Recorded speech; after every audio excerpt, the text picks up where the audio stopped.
Olá, está começando mais um WTN Saúde. O tema hoje é dengue. Nós convidamos a doutora Silvia Pavan, que é infectologista, e veio aqui explicar para nós sobre esse tema em foco, que é muito importante. Tudo bem? Doutora, me conta o que é dengue, hein? Dengue é uma doença exantemática, né? A gente chama de exantemática porque o corpo da pessoa fica vermelho, né? Então, por isso que é exantema, a vermelhidão que dá no corpo. São várias as doenças exantemáticas, São várias, né? E por isso é de difícil diagnóstico. São doenças virais, né? Elas são causadas por vírus e cada uma delas tem uma particularidade diferente. Só que isso, na prática clínica, às vezes fica um pouquinho difícil de fazer o diagnóstico. Quais são as principais doenças? A gente tem a rubéola, que é muito parecido com a dengue, com o sarampo, que tem uma particularidade maior, tem a catapora, tem a febre amarela, né? A febre amarela e a dengue têm uma outra semelhança. Tem a semelhança maior porque as duas precisam do mosquito, que é o vetor, que a gente chama para poder ter a transmissão. Explica essa coisa do mosquito, o vetor.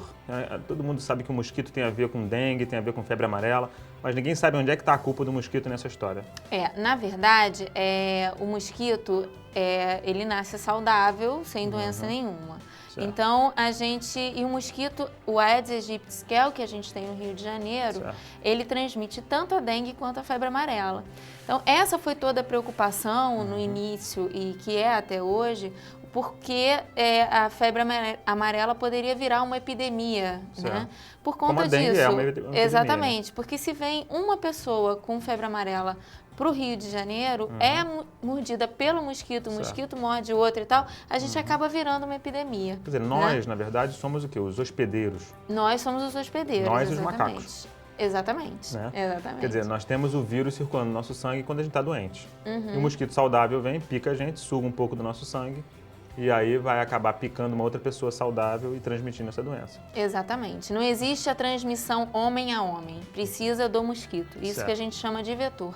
Que essas duas têm a particularidade que as outras doenças exantemáticas não têm. Mas são todas viroses que se comportam mais ou menos parecidas, né? O comportamento é bem semelhante. Febre, mal-estar, exatamente. Dor de cabeça. Tem umas que começam a vermelhidão da cabeça para baixo, outras de baixo para cima, outras no corpo inteiro. Cada uma tem uma característica Exatamente, diferente. mas a semelhança é basicamente certo. Então, a gente combatendo o vetor, que é o mosquito, a gente praticamente se livra da doença ou minimiza. Diminui muito, né? E o problema, o grande problema é que o mosquito ele gosta de água parada, mas água limpa, não é água suja. Certo. Né? Então, assim, o esgoto tem muito mosquito, mas não é o Aedes aegypti, não é aquele mosquito que vai deixar você coçando, mas não é o mosquito que vai transmitir a dengue, Quer dizer, nem que é água o nosso salgada, foco. Nem a água salgada, exatamente. Quer dizer, então os principais criadouros são realmente as plantas, né, as caixas d'água abertas, né, essas águas empoçadas mais de chuva recente. Né? Exatamente, essa época que chove muito. O verão, né? geralmente, Exatamente, o verão. Existe até uma outra doença, não é o debate da gente aqui agora, que não é nem a doença viral, é bacteriana, mas que também é transmitida por conta de tanta chuva, que é a leptospirose. Que é a época da leptospirose, que é transmitida através da urina do rato, é essa época também, de muita chuva. Nesse caso, o vetor é o rato, né? Esse caso, o vetor é o rato, exatamente. Mas não é a nossa história agora. Então, me conta, não existe vacina para dengue, né? Não tem vacina.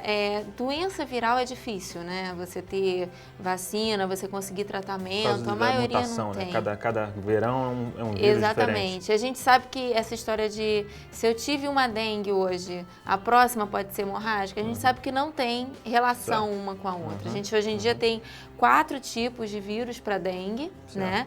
E que assim, você pode ter dengue hemorrágica na primeira vez que você tiver. Entendi. Não Isso tem depende relação. da cepa, depende do vírus. Exatamente. A gente fica muito preocupado com as plaquetas, que é o que a gente pode falar a respeito de ser hemorrágica ou não, porque quando as plaquetas que está no nosso sangue. As plaquetas são células sanguíneas. Na verdade, são fragmentos de células sanguíneas que ajudam na hemostasia, né? Na coagulação. Quando a gente se corta, coagula. O sangue não fica jorrando direto. Exatamente. Quer dizer, então a dengue hemorrágica ataca as plaquetas, que é responsável pelo coágulo, né? Exatamente. Pela coagulação. E aí a gente começa a se preocupar quando essas plaquetas estão abaixo de 70 mil, né? Que ela é de 150 a 450 mil, enfim. Normal, né? O normal. Então, quando ela chega abaixo de 70 mil, a gente começa a se preocupar. Entendi. E o que é fundamental é beber líquido para essas plaquetas subirem. Só que às vezes as plaquetas estão tão baixas e o paciente está vomitando, porque dá mal-estar, Claro, desidrata, dor de nos vômitos e cabeça, aquela coisa toda. E por conta dos sintomas você precisa internar, fazer Entendi. hidratação venosa, né, com bastante soro para poder no dia seguinte e com o tempo Quer dizer, ela aumentar. o tratamento da maioria das viroses, né, é só sintomático, né? É só você corrigir hidratação, se alimentar bem, fazer repouso e dar os sintomáticos. O cara geralmente faz febre alta, faz dor, faz cefaleia. É. E aí existe uma outra coisa, né? Essas pessoas têm medo de tomar aspirina. Por que isso? Né? Pois é, a aspirina tem a sua importância nisso tudo, né? Uhum. Porque a aspirina é um antiagregante plaquetário. O que a gente quer dizer com isso? Assim, ele inibe a formação do coágulo que algumas pessoas precisam tomar, cardiopatas, Entendi. né? Que tomam de rotina um antiagregante plaquetário para prevenir os trombos, que é o as AS, tromboses. exatamente, o AS, a aspirina. E muitas das vezes, quando tem dengue, a gente tem que retirar essa medicação. Então, essa medicação a gente realmente contraindica quando a pessoa está com dengue. Você tem que chamar atenção porque quase toda febre as pessoas se usam de uma aspirina, de um AS para baixar a febre.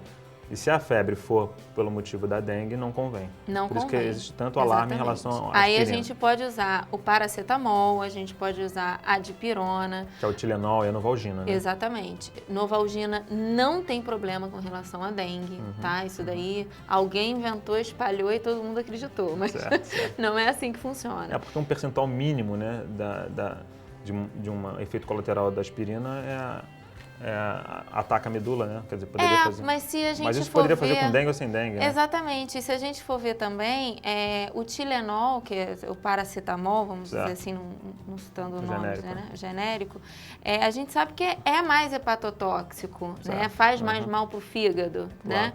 E então, se você for ver, não tem. Todo remédio faz mal para a saúde. Colateral, na verdade é isso, né? Sempre então, tem. Se você for ler a bula dos remédios, você fica assustado com qualquer tipo de droga, né? Então, assim, o ideal é não tomar nada, mas não tem como. Mas as drogas indicadas para dengue é o paracetamol a e Novalgina, a Novalgina, certo? A dipirona. Bom, então a profilaxia de fato é você se proteger contra o mosquito. O ataque ao mosquito é tudo, né? É tudo. Então tem realmente olhar em casa, trocar água. Aquela água não, eu preciso é a água do cachorro, por exemplo. Mas você vai trocar a água do cachorro todos os dias, né? Certo. O negócio é não deixar ela parada ali por muito tempo. Uma coisa que ninguém fala, na verdade, é proteger as casas contra a invasão dos mosquitos, né? Quer dizer, usar as telas, usar repelente, usar aqueles lençóis, né? aquele véu contra o mosquito, que quase ninguém usa mais isso no Brasil. Exatamente, muito Já raro. no passado se usava e hoje não se usa mais, ninguém fala disso, mas também é uma maneira de proteger contra o mosquito, com certeza, faz uma proteção muito boa, né? E tem também agora aqueles cremes que a gente passa, repelente, né? Repelente. Que também é outra forma. Porque esse mosquito tem uma característica também, né? Tem um horário mais propício. Diurno. Ele ataca mais de dia, né? Ele ataca mais de dia. Então ele é tem que proteger pintadinho, a casa, né? Se você vê, você reconhece ele com uma facilidade. Porque ele, assim, as patinhas dele são todas pintadinhas de branco, né? Bolinha branca. E assim, ele tem hábito diurno.